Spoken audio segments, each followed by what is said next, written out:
नमस्कार दोस्तों, real horror stories में आपका स्वागत है। आज मैं आपके लिए लेकर आया हूँ उमर जहाँ कहानी का छठा हिस्सा। हमारी कहानियों की सभी अपडेट पाने के लिए हमारे चैनल को सब्सक्राइब करके बेल नोटिफिकेशन को ऑन कर दें। तो चलिए ज़्यादा देर ना करते हुए शुरू करते हैं आज की अपनी कहानी। अनवर अली खौफज़दा हो गए। वे नूरी की लाश को वहीं रखकर एक पेड़ के पीछे छिप गए।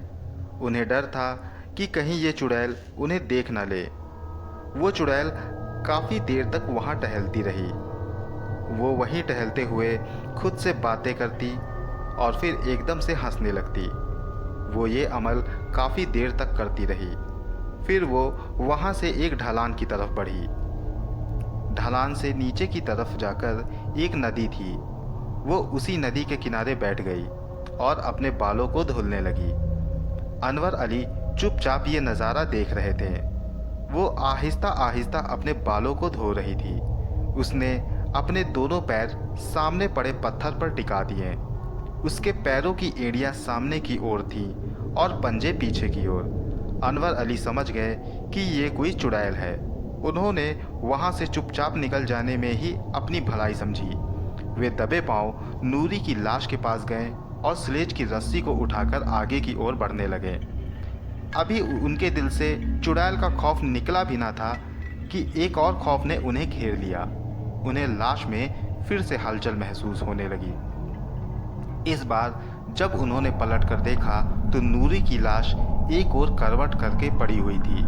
ये मंजर अनवर अली के लिए काफ़ी खौफनाक था। वो फिर से रस्सी छोड़कर दूर खड़े हो गए।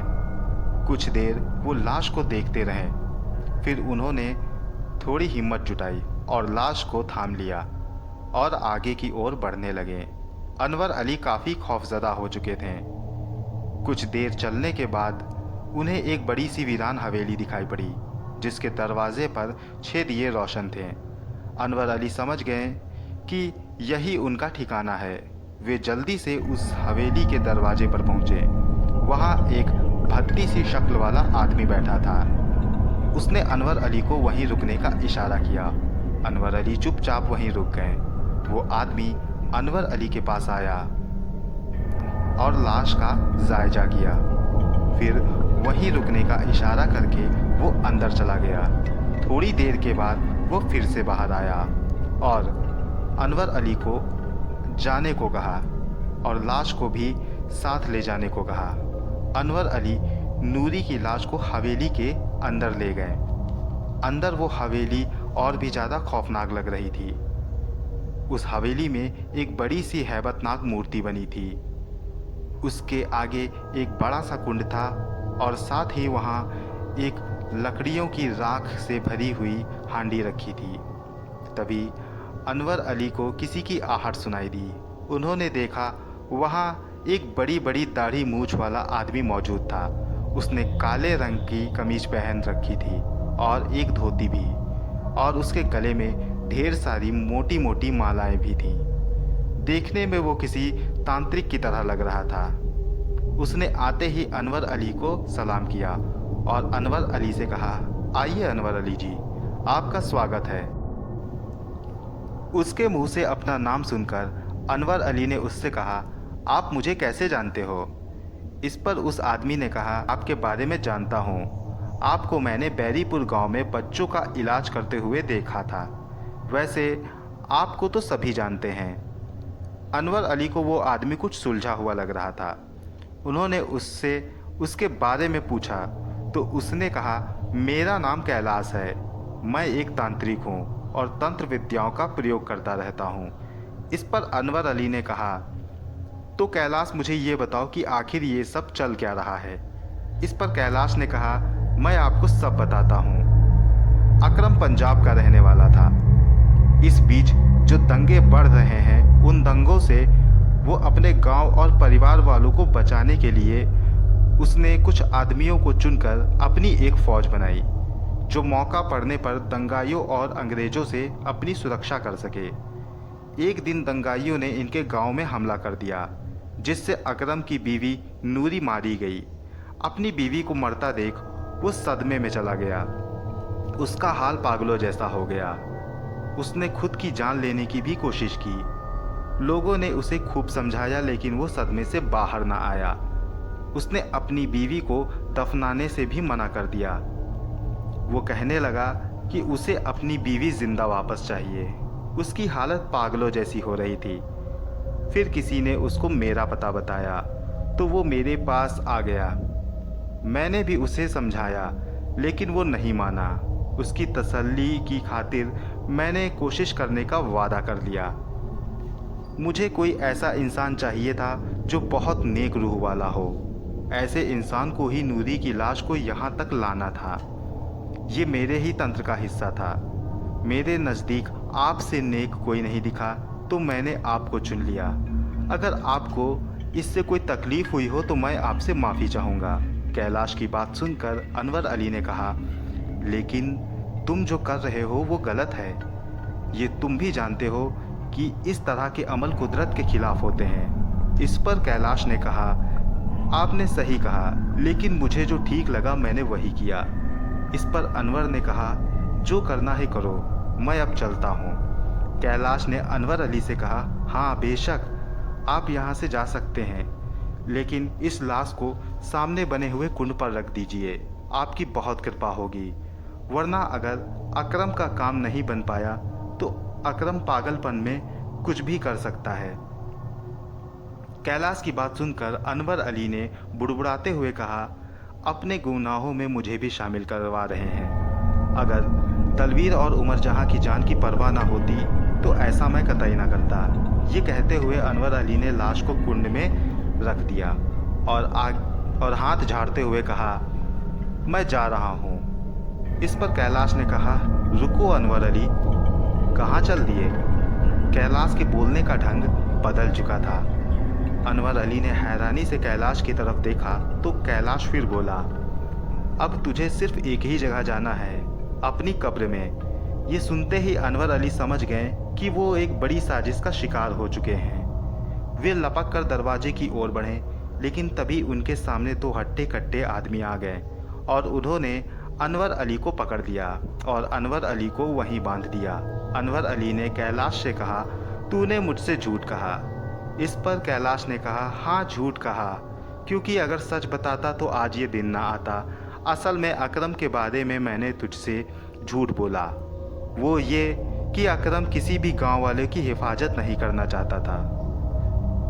वो अपनी फौज बना रहा था ताकि वो हिंदुस्तान पर राज कर सके, लेकिन वो ये नहीं जानता था कि यही सपना मैं भी देख रहा था। मैं भी पूरे हिंदुस्तान में राज करना चाहता हूँ। जब उसकी बीवी मरी तो मुझे मेरा सपना पूरा होता दिखा। मुझे एक ऐसे व्यक्ति की तलाश थी जो ग्रहण के दिन जन्मा हो। नूरी उनमें से एक थी। मैं नूरी की लाश में शैतान और बदरूहों को पनाह दूंगा और इसके जरिए पूरे हिंदुस्तान में राज करूंगा। मैंने अकरम को भी आज ही की रात खास समय पर बुलाया था। वो भी वहाँ से निकल चुका होगा। यहाँ वो अपनी बीवी को जिंदा देखने आ रहा होगा, लेकिन वो ये नहीं जानता कि शैतान के नाम पे वो बलि चढ़ने वाला है। इतना कहकर उसने अपनी तंत्र क्रियाएं शुरू कर दी। उसने आग जलाई और उसमें अपना खून डालकर मंत्र पढ़ने लगा। आसपास का माहौल खौफनाक होने लगा। अनवर अली की नज़र नूरी की लाश पर पड़ी तो उन्होंने देखा कि नूरी की आंखें चारों ओर घूम रही हैं, जैसे वो इस हवेली का जायजा ले रही हो। ये सब देखकर अनवर अली ने अपने आप को कोसा। वो सोचने लगे कि उन्हें नूरी की लाश को यहाँ लेकर नहीं आना चाहिए था। अनवर अली को उमर जहाँ की भी चिंता हो रही थी। तभी कैलाश ने ताली बजाकर एक आदमी को इशारा किया तो वो आदमी एक मासूम बच्ची को अपने साथ लेकर आया। वो बच्ची बेहोशी की हालत में थी। उस आदमी ने उस बच्ची को कुंड के पास लिटा दिया। कैलाश ने एक बड़ी सी शमशीर निकाली और जोर जोर से मंत्र पढ़ने लगा। पूरी हवेली उसके खौफनाक मंत्र की आवाज़ से गूंज रही थी। हवेली में उसकी गूंजती हुई आवाज़ काफ़ी खौफनाक लग रही थी। अनवर अली समझ गए कि वो उस बच्ची की बलि देने वाला है। अब उन्हें उस बच्ची को बचाने का कोई चारा ना दिखा तो वो मन ही मन उमर जहाँ को याद करने लगे। तभी वहाँ पर तेज हवा चलने लगी। हवा की झोंक से कैलाश के हवन की आग बुझने लगी और हवन की लकड़ियाँ उड़कर फर्श पर बिखरने लगीं। अनवर अली को एहसास हुआ कि उसकी रस्सियाँ ढीली पड़ चुकी हैं। उस हवेली में हवा आंधी से भी तेज चलने लगी, जिसकी वजह से नूरी की लाश भी धीरे धीरे खिसक रही थी। लेकिन इन सब के बीच कैलाश मंत्र पढ़ता ही जा रहा था। उसने मंत्र पढ़ते हुए अपनी शमशीर उस बेहोश लड़की पर उठाई ही थी कि अनवर अली कैलाश पर झपट पड़े और दोनों में हाथापाई शुरू हो गई। उसी हाथापाई में कैलाश ने अनवर अली को शमशीर से एक चोट मारी, जिससे अनवर अली के खून की थोड़ी सी छींटें नूरी की लाश पर और शैतान की मूर्ति पर जा गिरी। अनवर अली ने उसकी शमशीर छीननी चाही, लेकिन कैलाश ने उन्हें धक्का देकर ढकेल दिया, जिससे अनवर अली दूर जाकर गिर गए।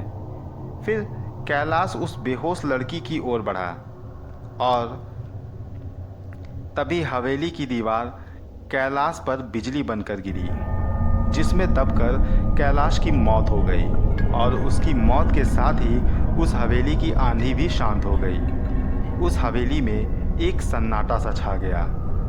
अनवर अली ने अपने सामने उमर जहां को देखा। उमर जहां को देखकर वो बहुत खुश हुए। उमर जहां दौड़कर उनके पास गई और उनके जख्मों पर हाथ रखकर मन ही मन कुछ पढ़ने लगी और देखते ही देखते अनवर अली के सारे जख्म ठीक हो गए। अनवर अली ने उमर जहां से कहा, तुम यहाँ कैसे पहुँची? इस पर उमर जहां ने कहा, आप भूल रहे हैं, मैं जिन हूँ। मेरी नज़र आप पर ही थी। अकरम और उसके साथी तो वहाँ से यहाँ आने को निकल चुके थे। उसके बाद मैं भी दलवीर जी को साथ लेकर यहाँ आ गई, लेकिन अब हमें यहाँ से निकलना चाहिए। इतना कहकर वो लोग वहाँ से उठे ही थे कि उन्हें एक आहट सुनाई दी। उन लोगों ने देखा तो वहाँ नूरी की लाश में हलचल हो रही थी। उसकी लाश जिंदा हो चुकी थी। उसने अपने सिर से कफन हटाया और उठकर बैठ गई। वो पहले से ज़्यादा भयानक लग रही थी। उसका बाकी का जिस्म कफन से लिपटा हुआ था। फिर वो उठकर कुंड से बाहर आ गई। बाहर आकर वो उमर जहां और अनवर अली को घूर कर देखने लगी।